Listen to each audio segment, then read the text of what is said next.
Xavier has finished installing all of the electrodes, including the ground and the reference electrode, into the cap. And now we're ready to install it on our participant's head. I mentioned earlier that we have a circuit board connected to all of the electrodes. And this is kind of a heavy piece of equipment. We want to make sure that it's not dangling and putting undue tension on these electrode wires. So when we get ready to actually put it on the participant's head, we're going to make sure we clip this somewhere to reduce the tension that would be on those wires. I have a bag for our system that's just attached to the chair. You can't see it in this shot, but I'm going to clip this circuit board on that. I'm mentioning it because the care of the electrodes and the tensions on the wires is actually a very important thing to always be aware of during an EEG installation. The wires themselves can be replaced, or the electrodes can be replaced, but it's a very delicate procedure, and it will void any warranty on the device if we try to do it ourselves, although it is possible. And each electrode themselves costs around $200 to replace. So we try not to break them. All right. There's that. Okay, so I'm going to put this on. And hopefully in the shot you can still see the two marks on Anne's forehead at 10% the distance between the nasion and the inion. And that's where we're going to put the front of the cap. Now, the installation usually we'll try to put the cap from front to back. So gently set it on Anne's head here.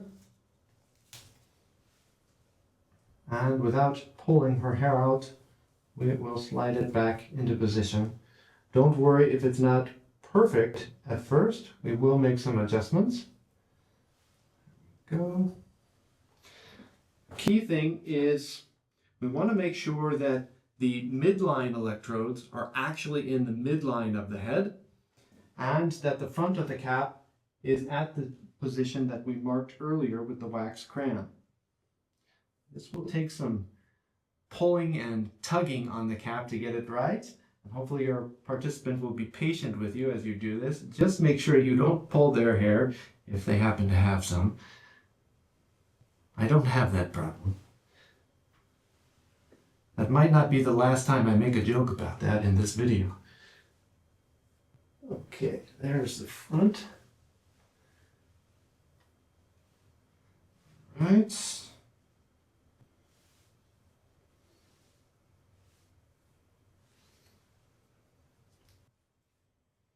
Good. We want to make sure that the midline again is midline, and the other positions, the front two electrodes here are exactly even with the lines we've drawn on Anne's head. Now you see it's slid up a little bit, so we're going to pull it down. There we go. And now I'm going to move your hair a little bit now. I'm going to come around and put the strap on. Go. You want some tension on the strap, but not so much as to choke the participant or make it so they can't breathe or swallow correctly. If there's too much tension on the strap, actually any slight movement of the mouth will put tension on the cap, and this will turn into noise during the EEG recording. So it's important to find a good balance between comfort and snugness. If the cap is too loose, on the other hand, then we're going to have movement or lack of good impedance with the signal. And that's obviously no good. We want to make sure we have good, clear signal of brain activity. So now with the straps on, we'll go back and we'll double check the position and the layout of the cap. Be careful not to pull on the electrodes themselves, always tugging on the cap fabric. Double checking that I'm at the two marks that I put earlier on the forehead. And the last check I'm going to do is to make sure that my midline is actually midline. This is a very important measurement to do at the end.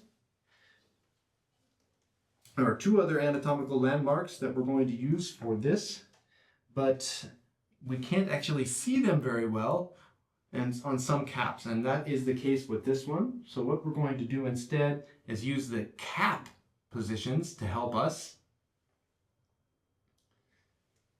I can feel around. What I'm looking for is what's called a pre-auricular point. And we have one on each side, right around where our ear joins the head, here. If you're unsure what a pre-auricular point is, you can Google this term as well. We want to make sure that the distance between those 2 points, that the midline between that distance is where the midline electrodes are. Okay, I have, let's see here, there's your glasses, and there are your glasses.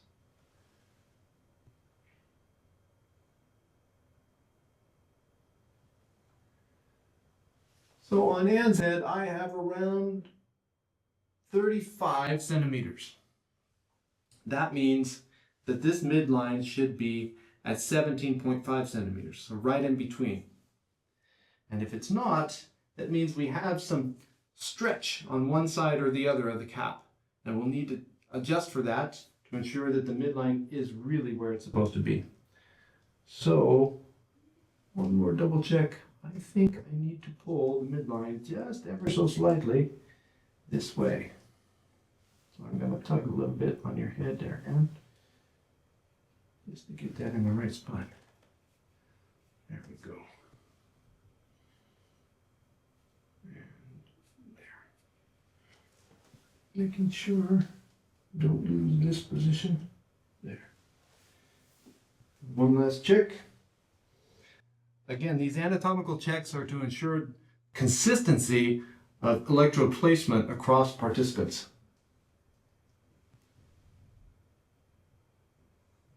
That's great. All right. Now we're going to plug the electrode system into the amplifier.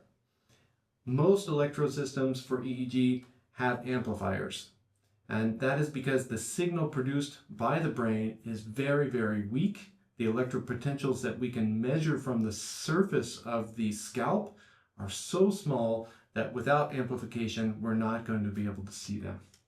So we're using a wireless system today. We have a wireless amplifier here. I'm going to let my assistant Xavier get that plugged in and turned on. And in the next scene of our video, we'll come back and we'll show you how we connect this EEG system and the amplifier signal to our EEG recording software. See you soon.